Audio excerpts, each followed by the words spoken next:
Assalamualaikum warahmatullahi wabarakatuh. Kami mahasiswa Fakultas Hukum Universitas Malikul Saleh dengan saya Nida Nailah dan rekan saya Siti Mutmainah.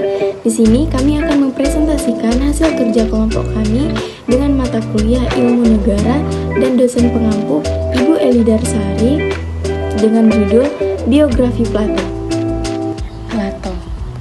Plato dalam bahasa Yunani berasal dari kata benda platos yang artinya kelebarannya atau lebarnya.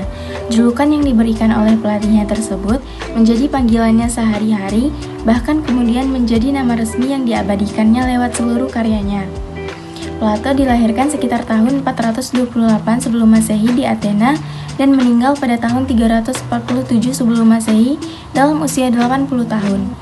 Dia berasal dari keluarga bangsawan.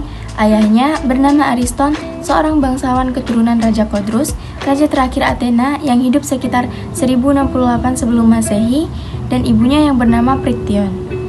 Nama Plato yang asli ialah Aristokles.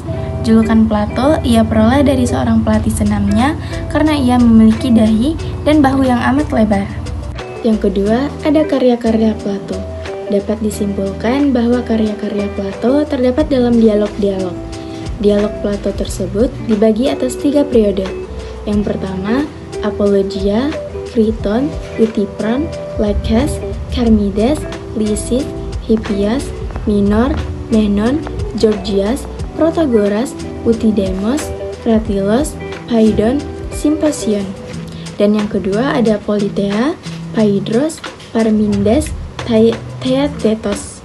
Dan yang ketiga ada Sophites, Politokos, Philebus, Timaeus, Critias, dan Nomoi. Idealisme Plato tentang ilmu filsafat. Ajaran tentang ide-ide ini merupakan inti dasar seluruh filsafat Plato. Namun, arti ide yang dimaksudkan oleh Plato berbeda dengan pengertian orang-orang modern yang hanya mengartikan bahwa ide adalah suatu gagasan atau tanggapan yang hanya terdapat dalam pemikiran saja. Plato mengartikan kata ide ini merupakan suatu yang objektif. Munculnya pemikiran Plato tentang ide-ide ini adalah karena terinspirasi dari gurunya, yakni Socrates.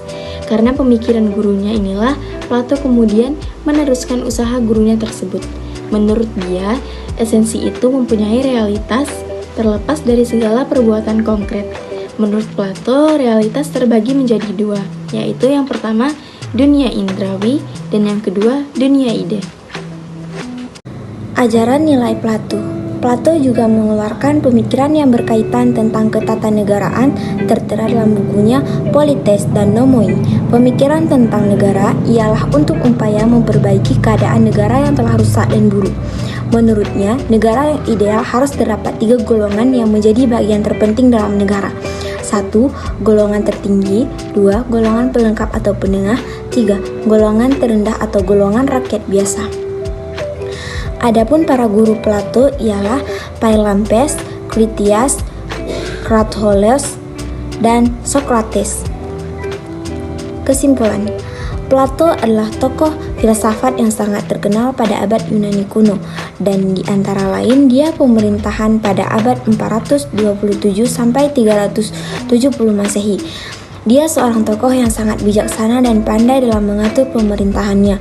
Semua konsep-konsep kepemimpinannya dituangkan dalam sebuah karya yang terkenal. Dia juga merupakan keturunan bangsawan Athena. Dalam kepemimpinannya lebih dikenal dengan metode dialektika dan menuangkan dialog-dialog, teori dan ideal-ideal yang mengidealkan negara pemersatuan. Pemandangan Plato yang bersendi pada ajaran tentang ide-ide aplikasi melalui teori pengetahuan dualisme. Dunia yang dipraktikkan dalam kehidupan. Ajaran-ajaran Plato dibagi menjadi bijaksana dan pandai dalam mengatur pemerintahannya. Semua konsep-konsep kepemimpinannya dituangkan dalam sebuah karya yang terkenal. Dia juga merupakan keturunan bangsawan Athena. Dalam kepemimpinannya lebih dikenal dengan metode dialektika dan menuangkan dialog-dialog, teori dan ideal-ideal yang mengidealkan negara pemersatuan. Pemandangan Plato yang bersendi pada ajaran tentang ide-ide aplikasi melalui teori pengetahuan dualisme. Dunia yang dipraktikkan dalam kehidupan. Ajaran-ajaran Plato dibagi sebagai berikut. Pertama, ajaran tentang ide-ide. 2, ajaran tentang kejiwaan. 3, ajaran tentang etika. Keempat, ajaran tentang negara. Baik, sekian dari kelompok kami. Terima kasih. Assalamualaikum warahmatullahi wabarakatuh.